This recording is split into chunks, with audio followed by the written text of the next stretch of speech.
Hello there. So today we're going to be looking at the poem Uphill by Christina Rossetti. And our LO today is to consider how strife and troubles are presented within Rossetti's poem. So can you please make sure that you have the poem in front of you, as well as any contextual notes that you have that you might wish to add to or refer to throughout the lesson. So the entry task today, just a riddle. You probably will have heard of it throughout your life at some point. But the riddle is, what has 4 legs in the morning, 2 legs in the afternoon, and 3 legs at night? So have a consideration of that. Try and work out what it is. If you've heard of it, keep quiet and see if everyone else can work it out.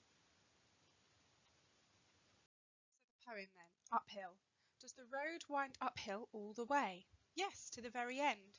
Will the day's journey take the whole long day, from morn to night, my friend? But is there for the night a resting place, a roof for when the slow dark hours begin? May not the darkness hide it from my face? You cannot miss that in. Shall I meet other wayfarers at night, those who have gone before? Then must I knock or call when just in sight? They will not keep you standing at the door.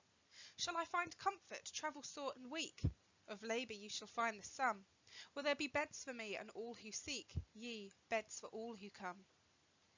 Okay, so have a consideration of what kind of form you think this is. What do you think is happening in the poem? So it's clear that there are 2 kind of speakers. There's the questioner, I suppose, and then the answerer. Who do you think they might be representative of? And then in terms of context, think about her whole life. So this poem was written in around 1861. So do you consider what you know about her from that time period? So contextual information then. The poem deals with the idea that life is a difficult journey and is structured like a conversation between 2 people, a traveller and a guide. Critics argue that the guide is maybe Jesus. Vague idea, again, they're not sure of this, of course, but it is a valid interpretation. You could argue it in an essay. Now, Rossetti faced numerous struggles, as we know: ill health, family tragedy, 2/3 failed relationships, and so she was facing, an uphill battle in life. The poem is suitably vague as to what the journey involves, who is undertaking it, the nature of the responder, and the nature of the destination. It's for every reader to interpret in the light of their own faith and spiritual inclination. It therefore achieves universality. I can't even say universality. There we go. Designed to provide comfort to everyone. So as we analyse the poem, consider how it's showing, even if you don't have a religion, you may believe in something, not necessarily a God, but, something. How does this help you in consideration of, helping you in life and giving you something to progress towards? So again, the summary here. So the speaker is a traveller who questions questions the guide about the journey that they are on. They ask and receive answers about whether, 1, the journey will wind up hill all the way and take all day. Yes. Will they recognise the place to rest? And apparently it's impossible to miss it. Will there be others on the journey? Yes. And will a kind reception await? And apparently yes. And there are comfortable beds ready for everyone. So, it's quite a simplistic idea of, here's the question, the answer is yes. Here's the question, the answer is yes, for example. Themes then. So the theme of moving upwards. So throughout poetry, Rossetti draws on the imagery of flames, mountains, stars and hills to emphasise the upward progression of the spiritual journey. She suggests that the journey to heaven is one of continuous upward movement, in that the soul is moved upwards away from the earth and its pleasures as it learns more of God and of heaven. So in Uphill, Rossetti emphasises the idea that the upward progression of the soul is not a simple and easy process. There's lots of distractions, concerns and doubts that can weigh a person down, and the upward movement can turn into one of struggle instead of one of joy. So therefore the point of the answerer, I suppose, the guide, is that, it gives this hope that it's all going to be worth it. Okay, so that's quite a nice, it's kind of a happy poem, I suppose you could say. It's got a positive tone towards the end of it. And then another theme is of doubt. So the speaker questions all arise from a sense of uncertainty and doubt. They're unsure what the journey holds and what will be found at the end of it. And this incessant questioning are short and simple, and the answers received often serve to create more questions. It is not a poem which expands on certain doctrines or ideas. So it doesn't specifically talk about religion as such. It's just, answering the questions that the traveller is asking. But we can interpret them in certain ways. So the first stanza then. So does the road wind uphill all the way? Yes, to the very end. Will the day's journey take the whole long day from morn to night, my friend? So you've got the first line of the question there. The road is a metaphor, or you could argue it is a metaphor for life, birth to death. Is life essentially going to be difficult the whole time? And ultimately, when you consider life, it is not, you don't have to have had a hard life, but consider how easy your life was as a baby. You do literally nothing. Your parent or whoever does everything for you. Then as a toddler, it's, you sort of have a little independence, as a 2-3-year-old, but ultimately adults are doing everything for you, and so on until you're 18. Again, you try and rebel against it, but ultimately your life is relatively easy.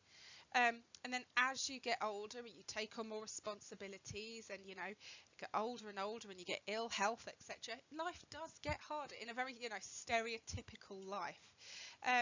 So that's kind of what the question is. That does it get harder? And then the question, yeah, to the very end. It's this omniscient responder. Again, as I've said before, it could represent Jesus, or some religious figure. We don't know that, but that is an interpretation you could have.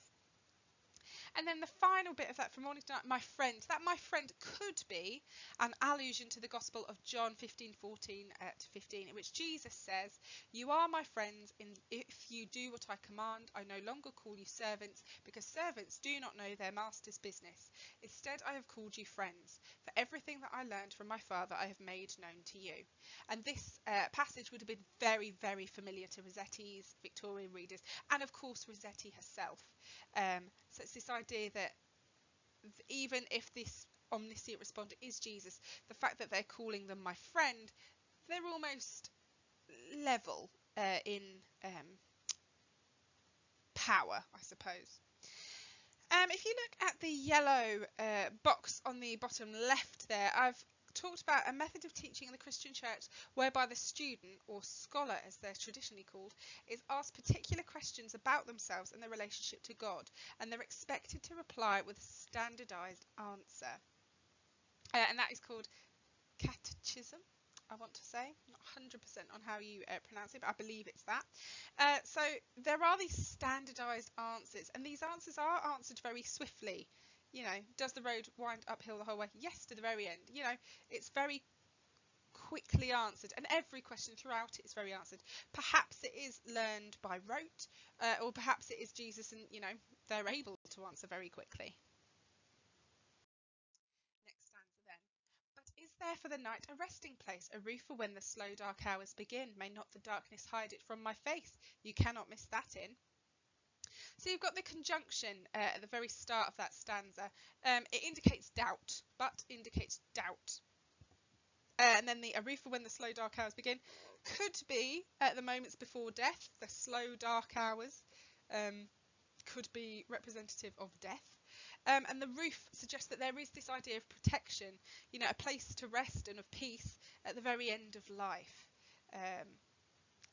So again, if you have a religion and you have that faith, even if you know you're dying, it's not horrendous because you know you're going to a better place and you're going to be looked after. It's that kind of idea. Next line, darkness. So may not the darkness hide it from my face. Problems found on the journey, perhaps, sinful temptations, etc. And then the red, you cannot miss that in. It may mean that the safety of God provides, maybe that the safety God provides cannot be missed even in the dark, or that no matter what, there is always a correct path to take. So essentially, even if you sin, even if there is, you succumb to these temptations, God won't give up on you. you will be able to find safety, and within this metaphorical inn. And this inn there could be representative of heaven, or just a feeling of safety to have. Next, shall I meet other wayfarers at night, those who have gone before? Then must I knock or call when just in sight? They will not keep you standing at that door.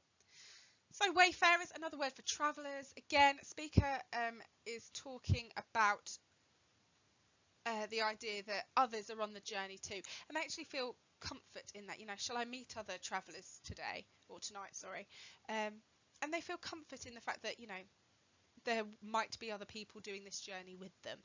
And then the purple sections are those who have gone before. It is a process shared by all of humanity. The verb gone, suggesting perhaps those who have died, as in gone to the heaven or hell. So there are other people going on this sort of metaphorical life's journey. And then final two lines of that stanza. So the speaker asks if he has to do anything special to get into heaven. Must God be reminded that they're there, etc. And then the answerer, the guide, etc. He says no. The speaker is assured that he will not be let down, left standing at heaven's door. God will know. God will help you, and won't just leave you there. And that the word "that" implies that this door specifically is special. But also the idea that there's that door implies that there are other doors. So maybe there is a door to hell, maybe there is a door, elsewhere, but this specific door that the traveller is travelling to is implied with the word "that." And as I've said in many of these now, Rossetti uses the imagery of doors quite frequently in her poetry, usually to get to heaven or, some mystical place. And then final stanza. So shall I find comfort, travel sore and weak, of labour you shall find the sum. Will there be beds for me and all who seek, ye beds for all who come? So the first line there, the speaker is desperate for comfort at the end of their life. There is some doubt from this speaker. So shall I find comfort, travel sore and weak? I feel weak, I'm tired, I'm a bit done. Am I going to find comfort there? So they are still doubting what this guide is telling them. And the next line, you will rest in heaven because of all the work you've done in life. So of labour you shall find the sum. So the sum of what you've done in earth will be almost repaid to you. I don't want to say repaid, but you will get the benefits of what you've done in life, essentially. And the next section, there are enough places in heaven for everyone who seek one. So are there going to be enough beds? Yes. The responder constantly has this reassuring tone throughout the poem, while the speaker has an almost doubtful tone. They seem almost worried about their future in heaven or wherever. But the respondent is very calm, very reassuring, very peaceful, and just kind, I suppose, because ultimately, if it is representative of Jesus, this is sort of what you would expect, I guess. And then there is a contradiction, if you look in the yellow box there, in Matthew 19:24, where Jesus says, and again I say unto you, it is easier for a camel to go through the eye of a needle than for a rich man to enter into the kingdom of God. That's not what this poem is saying, however. This poem is saying anyone who wants a bed can have one. Whereas actually in Matthew 19:24, that isn't what is said. So again, perhaps Rossetti is picking and choosing what she wants to believe. In terms of further research then, there are two websites that I would direct you to, both on the cross-reference website. So there's additional notes on literally every line of the poem, and then the next line on the cross-reference is all the thematic notes on the poem, so the relevant themes and ideas that are throughout this. It's quite a nice poem. I think it'd be a lovely poem to come up, because actually, despite it being short, it is relatively simple to understand what is happening, and there is quite a bit to say about it. Please make sure that you add your notes to your A3 grids and ensure that your notes around your poem are obviously complete.